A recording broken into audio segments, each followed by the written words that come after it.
ഇറച്ചിയോ മീനോ മുട്ടയോ ഒന്നുമില്ലാതെ വളരെ എളുപ്പത്തിൽ തയ്യാറാക്കിയെടുക്കാൻ പറ്റുന്ന ഒരു ബിരിയാണി ചോറിൻ്റെ റെസിപ്പിയാണ്. ഉണ്ടാക്കാൻ വളരെ എളുപ്പമാണ് കേട്ടോ. അപ്പോൾ ഇതെങ്ങനെ തയ്യാറാക്കിയെടുക്കുന്നതെന്ന് നോക്കാം.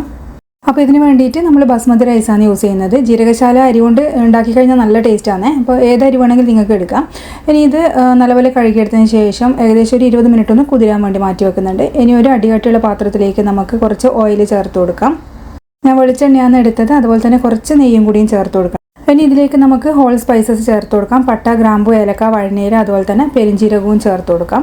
ഇതിൻ്റെ ഒന്നും അളവ് കൂടിപ്പോരുത് കേട്ടോ. കൂടിപ്പോയി കഴിഞ്ഞാൽ ഭയങ്കര കയ്പ്പ് രസം ഉണ്ടാകും. അപ്പോൾ ഇതൊക്കെ ഒന്ന് നല്ലപോലെ ഒന്ന് റോസ്റ്റായി വരുന്ന സമയത്ത് നമുക്കിതിലേക്ക് സവാള ചേർത്ത് കൊടുക്കണം. അപ്പോൾ ഞാനിവിടെ ഒരു വലിയ സവാള ഇതുപോലെ ഒന്ന് നീളത്തിൽ സ്ലൈസ് ചെയ്തിട്ടാണ് ചേർത്ത് കൊടുക്കുന്നത്. അതുപോലെ തന്നെ എരിവിന് ആവശ്യമായിട്ടുള്ള ഒരു 3-4 പച്ചമുളകും കൂടിയും ചേർക്കുന്നുണ്ട്. പിന്നെ നമ്മളിതിലേക്ക് ചേർക്കുന്നത് ഇഞ്ചി വെളുത്തുള്ളി പേസ്റ്റാണ്. അതുപോലെ തന്നെ സവാള പെട്ടെന്ന് വാടിക്കിട്ടാൻ വേണ്ടി ഞാൻ ഇതിലേക്ക് കുറച്ച് ഉപ്പും കൂടിയും ചേർക്കുന്നുണ്ട്. ഇഞ്ചി വെളുത്തുള്ളി പേസ്റ്റോ അല്ലെങ്കിൽ ഇഞ്ചിയും വെളുത്തുള്ളിയും ചതച്ചതോ ചേർത്ത് കൊടുക്കാം. അപ്പോൾ ഞാനിവിടെ 1 ടീസ്പൂൺ അതിൻ്റെ പേസ്റ്റ് ചേർത്ത് കൊടുക്കുന്നുണ്ട്. എന്നിട്ട് ഇതിൻ്റെ ആ ഒരു പച്ചമണം മാറി വരുന്നവരൊന്ന് വഴറ്റിയെടുക്കാം. സവാള ഒന്ന് സോഫ്റ്റായി വരുന്ന സമയത്ത് ഒരു പഴുത്ത തക്കാളിയും അതുപോലെ തന്നെ ഒരു ചെറിയ ക്യാരറ്റും കൂടി ചേർത്തിട്ട് നല്ലപോലെ മിക്സ് ചെയ്തിട്ട് ഇത് മൂടി വെച്ചൊന്ന് കുക്ക് ചെയ്യുന്നുണ്ട്. അതുപോലെ തന്നെ ഒരുപാട് വെജിറ്റബിൾസിൻ്റെ ഒന്നും ആവശ്യമില്ല കേട്ടോ. ഇത്രയും വെജിറ്റബിൾസ് മതിയാകും. പിന്നെ നമുക്ക് ഇതിലേക്ക് ചേർക്കേണ്ടത് ഗരം മസാലയാണ്. അത് ഏകദേശം ഒരു 2 ടീസ്പൂൺ ഞാൻ ചേർത്ത് കൊടുക്കുന്നുണ്ട്. അപ്പോൾ അത്യാവശ്യം ഈ പച്ചക്കറികളൊക്കെ നല്ലപോലെ ഒന്ന് വെന്ത് കിട്ടിയിട്ടുണ്ട്. പിന്നെ ഇതിലേക്ക് മാഗി ക്യൂബാണ് ചേർക്കുന്നത്. 1-2 മാഗി ക്യൂബ് ചേർക്കാം. ഇതില്ലെങ്കിലും കുഴപ്പമൊന്നുമില്ല, ഗരം മസാല മാത്രം മതിയാകും. ഇതിലേക്ക് നമുക്ക് ഏകദേശം 1 ടീസ്പൂൺ ചെറുനാരങ്ങ നീര് ചേർക്കാം. അതുപോലെ തന്നെ മല്ലിച്ചപ്പും പുതിനയും ഏകദേശം തുല്യ അളവിൽ തന്നെ എടുത്തിട്ടാണ് കട്ട് ചെയ്തിട്ട് ഇതിലേക്ക് ചേർത്തത്. എല്ലാം കൂടി നല്ലപോലെ മിക്സ് ചെയ്തതിന് ശേഷം കുറച്ച് കറിവേപ്പില, അതുപോലെ തന്നെ ഒരു 2 ടീസ്പൂൺ തൈരും കൂടിയും ചേർക്കുന്നുണ്ട്.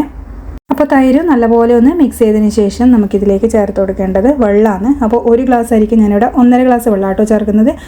ഈ ഒരു സമയത്ത് ഉപ്പ് വേണമെങ്കിൽ നമുക്ക് നോക്കിയിട്ട് ചേർത്ത് കൊടുക്കണേ. പിന്നെ നമുക്കിത് ചേർത്ത് കൊടുക്കാൻ പറ്റില്ല. ഇനിയിപ്പോൾ നല്ലപോലെ മൂടി വെച്ചിട്ടൊന്ന് തിളച്ച് വരുന്നുണ്ട്. ഇതിൻ്റെ ആ ഒരു സത്തൊക്കെ ഇതിലൊക്കെ വെള്ളത്തിൽ നല്ലപോലെ ഒന്ന് ഇറങ്ങിക്കിട്ടുകയും ചെയ്യും.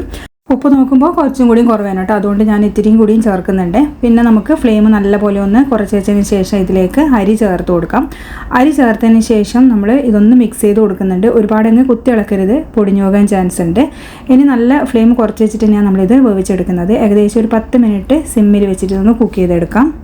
ഒരു 5 മിനിറ്റ് കഴിയുമ്പോൾ ഒന്ന് മൂടി തുറന്നിട്ടൊന്ന് ഇളക്കി കൊടുക്കണം കേട്ടോ. അപ്പോൾ കറക്റ്റ് 10 മിനിറ്റ് കൊണ്ട് തന്നെ ഫ്ലെയിമൊക്കെ കറക്റ്റ് ആണെങ്കിൽ ഇത് വെന്ത് കിട്ടും.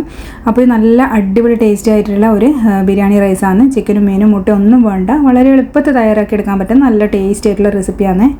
അപ്പോൾ വെള്ളമൊക്കെ വറ്റിയതിന് ശേഷം നമുക്ക് ലാസ്റ്റ് ഇതിലേക്ക് കുറച്ച് മല്ലിച്ചപ്പും പുതിനയും കൂടിയും ചേർത്തിട്ട് സെർവ് ചെയ്യാം. അപ്പോൾ ഈ ഒരു റെസിപ്പി തീർച്ചയായിട്ടും ഒന്ന് ട്രൈ ചെയ്ത് നോക്കണേ. അപ്പോൾ കുട്ടികളൊക്കെ പെട്ടെന്ന് ബിരിയാണി വേണമെന്ന് പറയുന്ന സമയത്ത് ഈ ഒരു ബിരിയാണി ചോറ് ഉണ്ടാക്കി കൊടുക്കാം. വീഡിയോ ഇഷ്ടമായാലും സബ്സ്ക്രൈബ് ചെയ്ത് സപ്പോർട്ട് ചെയ്യാൻ മറക്കരുത്.